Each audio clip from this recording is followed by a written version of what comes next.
अगर याद रखना चाहते हैं तो बस इतना ही याद रखें। क्या इतना याद हो जाएगा? याद है? ओके, याद है। चलिए, तो हम समझते हैं कि इतना याद है आपको। इसके बाद की चीजें तो बिल्कुल आसान है। वो है ये, इसलिए जानते हो तो काम हो जाएगा। वो है लेविस डॉट सिंबल। लुईस बिंदु में कितने इलेक्ट्रॉन होते हैं? 4। इनको 4 जगहों पर देखो, 1 2 3 4 4, किसी भी परमाणु में 4 ही स्थान होता है, 4 ही कक्षक होते हैं जिनमें इलेक्ट्रॉनों को भरा जाता है। तो आपने भरा 1 2 3 4। हाइड्रोजन के अंतिम कोश में 1 इलेक्ट्रॉन होता है, 1। ऑक्सीजन के अंतिम कोश में 6 इलेक्ट्रॉन होते हैं, 1 2 3 4। 4 जगहों पर भर दिए हो, लेकिन मेरे पास तो इलेक्ट्रॉन 6 है। तब क्या करूंगा? उन्हीं जगहों पर वापस भरूंगा इलेक्ट्रॉन। कितना? 4 हो गया, 5 6। ये हो गया लेविस डॉट सिंबल। नाइट्रोजन के अंतिम कोश में 7 इलेक्ट्रॉन है, नाइट्रोजन का संकेत लगाया और 5 इलेक्ट्रॉन को लिखूंगा। 1 2 3 4 5 हो गया। फिर हाइड्रोजन के अंतिम कोश में 7 इलेक्ट्रॉन है, 1 2 3 4 5 6 7। आप अगर इनको देख रहे हो, बेटे एक काम हमेशा याद रखो, जब भी हम पढ़ाते हैं रफ में कुछ ना कुछ लिख लिया करो। वीडियो पॉज और प्ले कर लिया करो। अगर आपको लगता है कि अब मुझे पॉज करके लिखना है तो लिख लिया करो। हो सकता है कि आप जो 1 घंटे की क्लास हम लेते हैं वो 1.5 से 2 घंटे में आपके लिए कवर हो। इसका सीधा सा मतलब ये होता है कि आप जब ऑफलाइन में पढ़ते हैं तो जिस चीज को हम 1 घंटे पढ़ाते हैं, ऑफलाइन में वो 2 से 3 घंटे पढ़ाया जाता है। यही इसका मतलब होता है। मतलब हम आपको जो क्लास दे रहे हैं वो बहुत ही कंप्रेस होकर के देते हैं, काफी चीजों को, काफी कंटेंट्स को आपके सामने लाके रखते हैं ताकि आप बेहतर लिखना शुरू करिए। तो कार्बन के बारे में आपको इतनी जानकारी हो गई है, हाइड्रोजन नाइट्रोजन ऑक्सीजन के बारे में, यानी कि कार्बनिक यौगिकों में कौन कौन से तत्व आते हैं, उसके अंतिम कोश में कितना इलेक्ट्रॉन है और इसका लेविस डॉट सिंबल क्या है। लेविस डॉट सिंबल पता चलने के बाद ये पता चल जाता है इनकी संयोजकता। अगर ये पता है तो आप कर सकते हैं संयोजकता। कितने इलेक्ट्रॉनों का वो साझेदारी करेगा या इलेक्ट्रॉन आदान प्रदान करेगा, यानी कितने बंध बनाने की क्षमता है, उसे संयोजकता कहते हैं। संयोजकता क्या होती है? बंध बनाने की क्षमता।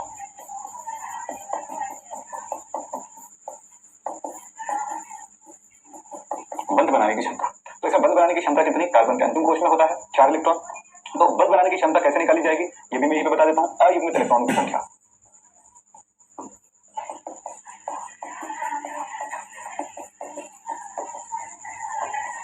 तो इसमें अयुग्मित इलेक्ट्रॉनों की संख्या है 4, इसमें है 1, इसमें है 2, इसमें है 3, इसमें है 7। सॉरी 1। अयुग्मित इलेक्ट्रॉनों की संख्या कितनी है? 1। अयुग्मित मतलब क्या होता है? जो अकेला है, ये अकेले है। लेकिन यहाँ पर ये युग्मित है, पेयर है, जोड़ी में है। जो सिंगल होता है ना उसे अयुग्मित कहते हैं। यहाँ पर है सिंगल 3 यानी कि संयोजकता 3, यहाँ पर सिंगल है 1, संयोजकता 1।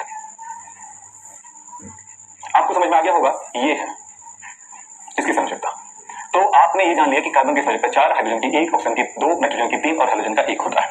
एक बात और याद रखिएगा, ये लेविस डॉट सिंबल को आप कभी भी भूलिए नहीं, छोड़िए नहीं। जब भी आप काम करें ये आपको हमेशा बहुत सारे मैसेज देता रहेगा, बहुत सारी जानकारियां देता रहेगा।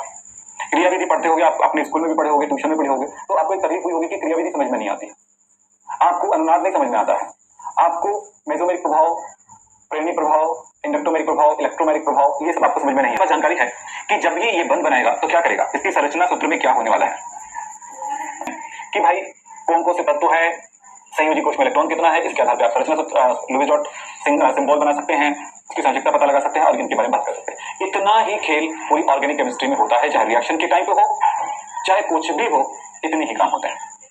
तब हमें एक बात पे प्रैक्टिस करना चाहिए, वो है संरचना सूत्र पर। यौगिकों का संरचना सूत्र। पहली बात, यौगिकों का संरचना सूत्र क्या होगा? देखिए एक एग्जांपल लेता हूं, वो देखिएगा। मुझे सबसे पहले इस जानकारी की तरफ जाना होगा कि कार्बन के अंतिम कोश में कितना इलेक्ट्रॉन, यानी इसका लेविस डॉट सिंबल क्या है। लेविस डॉट सिंबल क्या है? कौन कौन से तत्वों का? इसमें कार्बन है और इसमें हाइड्रोजन है। कार्बन के अंतिम कोश में ये 4 इलेक्ट्रॉन है और हाइड्रोजन के अंतिम कोश में 1 इलेक्ट्रॉन। बस उसी चीज को मैं कॉपी करने वाला। ये लीजिए, कार्बन के अंतिम कोश में ये, और हाइड्रोजन के बारे में बात करूं, हाइड्रोजन के अंतिम कोश में 1। तो आपको बताया था अयुग्मित इलेक्ट्रॉन दूसरे परमाणु के अयुग्मित इलेक्ट्रॉन के साथ एक लाइन से जुड़ जाता है, यानी कि वो पेयरिंग करता है, शेयरिंग करता है। वो दोनों इलेक्ट्रॉन एक दूसरे के नजदीक आ गए। मैंने ऐसा किया, इसका क्या मतलब होता है बताता हूं आपको। ये देखें, ये दोनों इलेक्ट्रॉन, एक इलेक्ट्रॉन इसका, एक इलेक्ट्रॉन इसका, ये दोनों के दोनों एक दूसरे के नजदीक आ गए। इस तरह ये बात हुई, ये इसका मतलब हुआ। दूसरी बात, तो हमारे पास तो हाइड्रोजन 4 है, तो अगला हाइड्रोजन इस जगह पे आएगा और इनके साथ इस तरह शेयरिंग करेगा। तो अगला हाइड्रोजन का ये इलेक्ट्रॉन और ये वाला इलेक्ट्रॉन दोनों एक दूसरे के बीचों बीच आ गया। ये लीजिए। फिर यहां पर तीसरा हाइड्रोजन आएगा, क्यों? क्योंकि कोई भी अयुग्मित इलेक्ट्रॉन किसी भी अणु में पॉसिबल नहीं है, आपको छोड़ना नहीं है अकेले किसी इलेक्ट्रॉन को, सबको शेयरिंग करेंगे, उसके बाद ही वो अणु बनेगा। तो इस जगह पर एक बार और यहां पर बंद बनेगा, तो एक हाइड्रोजन और इसी तरह से आया। ये लीजिए इलेक्ट्रॉन आया। इसी तरह से एक हाइड्रोजन और आएगा यहां पर इनके अपने इलेक्ट्रॉन के साथ शेयरिंग करने के लिए। और यहां पर भी यही बात हो गई कि इसका हाइड्रोजन का इलेक्ट्रॉन इसके पास आया और ये बन गया, शेयर कर लिया। अब आपको आपको पता है कि ये सारे इसके 4 इलेक्ट्रॉन इस कार्बन के हैं, इसके 4 इलेक्ट्रॉन इस कार्बन के हैं, और आपको ये भी पता है कि ये एक एक इलेक्ट्रॉन जो है इस हाइड्रोजन का है। इस समय अगर आप ध्यान दो तो आपको क्या नजर आ रहा है, कार्बन का चारों इलेक्ट्रॉन जो इसके शेयरिंग के साथ गया है उसके साथ साथ इलेक्ट्रॉन हाइड्रोजन का भी इनके साथ शेयरिंग हुआ है। सो इस तरह से कार्बन पर टोटल इलेक्ट्रॉन कितने हो गए, 8, 1 2 3 4 5 6 7 8 हो गए। हाइड्रोजन में जाते हैं तो हाइड्रोजन आयुग्मित इलेक्ट्रॉन का युग्मित करने के बाद वो भी द्वीप पूरा कर लिया, हीलियम के समान हो गया वो, देखो 2 इसके साथ हो गया, 2 इसके साथ हो गया, 2 इसके साथ हो गया, 2 इसके साथ हो गया। सो यहाँ पर भी अगर गिनती लगाओ, कार्बन की अंतिम कोश में 4 इलेक्ट्रॉन है, ये तो 4, लेकिन ये शेयरिंग करने के बाद ये दोनों इलेक्ट्रॉन इस कार्बन के लिए साझेदारी के साथ आ गया है, तो ये 2 ये 2 ये 2 और ये 2, 8 अष्टक इन्होंने भी पूरा कर लिया है। हाइड्रोजन ने भी अपने इलेक्ट्रॉन शेयरिंग करके अपना द्वीप पूरा कर लिया है। तो इस तरह से ये बंधन हो जाता है और ये संरचना सूत्र बन जाती है। यानी सिर्फ बनाने आता है नहीं, उसका मतलब भी जानना होगा। जब मतलब जान जाएंगे तो पढ़ने पे आसान लगेगा, समझने में आसान लगेगा, और आगे जब बातें बहुत स्पीड में होने वाली है रिएक्शन के टाइम, तो वो बात समझ में आएगी। ध्यान रखिएगा, आगे की पढ़ाई आपके लिए आसान आज की क्लास से होने वाला है। दूसरा एग्जांपल दे रहा हूं मैं। इसका मतलब यह होता है कि दोनों कार्बन सिंगल एक इलेक्ट्रॉन के साथ साझेदारी से सिंगल बॉन्ड बना लिया। मतलब C2 कहने का ये मतलब हुआ। तो C3 में क्या होगा, थर्ड है C3H8। इसका मतलब है कि 3 कार्बन आपस में जुड़े होंगे। हर एक कार्बन के बारे में आपको पता है इतनी बातें, कम से कम ये 3 कार्बन आपस में जुड़े होंगे, ये इनके साथ और ये इनके साथ। C4 कहने का क्या मतलब हुआ, C4H10 C हमने ये जाना है। तो मुझे लगता है कि C1 C2 C4 का मतलब समझ में आ गया होगा। ये अयुग्मित इलेक्ट्रॉन इनके साथ शेयरिंग, इनके अयुग्मित के साथ, इनके अयुग्मित के साथ, ये शेयरिंग हो गया है। शेयरिंग हुआ मतलब साझेदारी हुआ है, यानी कि बंध बनाया है। तो अयुग्मित इलेक्ट्रॉन दूसरे के अयुग्मित इलेक्ट्रॉन के साथ एक बंध बनाता है इलेक्ट्रॉनों की साझेदारी की वजह से, जो सहसंयोजी बंध को दर्शाता है। अब हाइड्रोजन हमारे पास 6 है। हमने देखा कि हर एक हाइड्रोजन अपने एक इलेक्ट्रॉन के साथ कार्बन के एक अयुग्मित इलेक्ट्रॉन के साथ साझेदारी से एक सिंगल बॉन्ड बनाता है। हमको ये बात वहां से सिद्ध हो चुका है, तो हम यहाँ पर ये बात समझ सकते हैं कि हाइड्रोजन इसके साथ एक बंध बनाएगा। ऐसे ही जगहों पर 2 वैलेंसी बच गई तो 2 बंध बनाएगा हाइड्रोजन के साथ। 2 वैलेंसी पूरा हो गया, 2 बंध बन गया, तो ये दोनों जगहों पर ये बन गया, ये इनके साथ हो गया, तो ये इस तरह से ये बंध बना करके जुड़ गया। तो मुझे लगता है कि आप समझ चुके हैं कि CH4 C2H6 C3H8 और C4H10 की संरचना अब बना सकते हैं। तो यहाँ पर आप हर चीज को याद नहीं करना है, कुछ भी नहीं करना, आपको ये डिराइव करना है। मैथमेटिक्स पढ़ने वाले बच्चे ये ध्यान रखो कि आप क्या करते हो।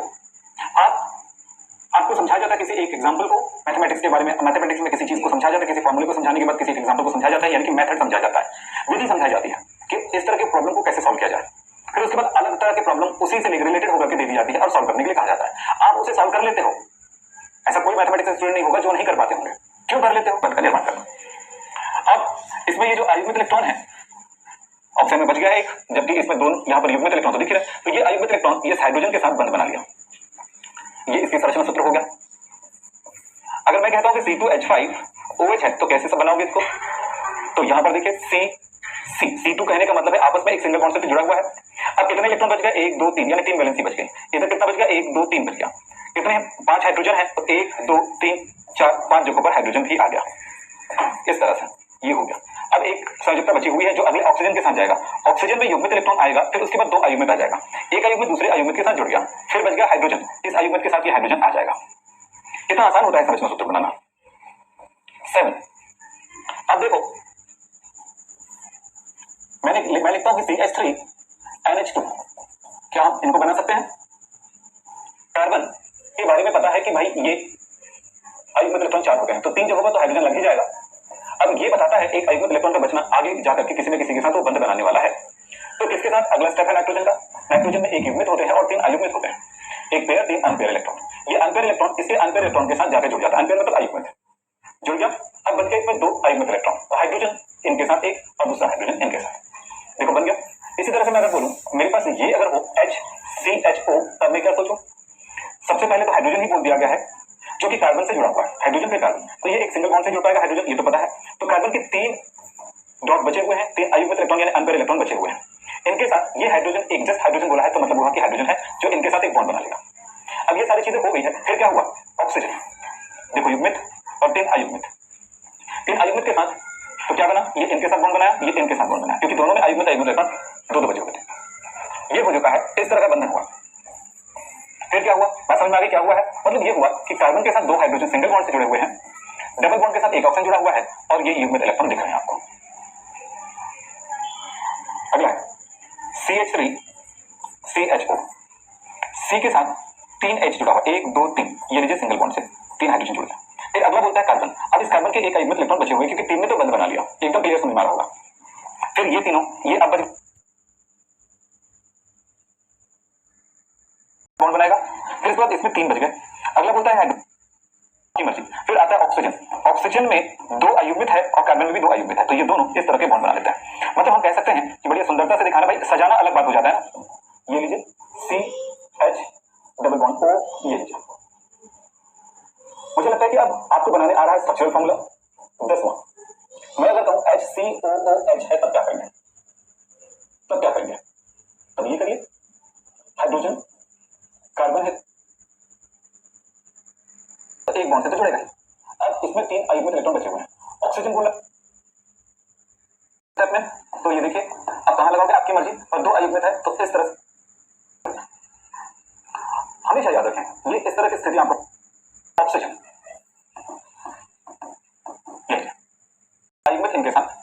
फिर इसके बाद ये इसलिए बचा था क्योंकि उसको ऑक्सीजन के, क्योंकि अगले स्टेप में हाइड्रोजन आ रहा है, उनको साथ जोड़ना है। ये लीजिए, लिखने वाले ऐसे लिख सकते हैं भाई, C डबल बॉन्ड OH, 2 युग्मित इलेक्ट्रॉन, ये इसमें भी 2 युग्मित इलेक्ट्रॉन, एक ही चीज है। इसका मतलब इधर तो घूम गया, इसका मतलब ये नहीं है, लेकिन हाँ ये भी ध्यान रखना जिस परमाणु से जुड़ा उसे एक hydrogen C double bond O, फिर C के साथ O, बिल्कुल वही चीज यहाँ पर लग रहा है। घुमा सकते हो इधर उधर।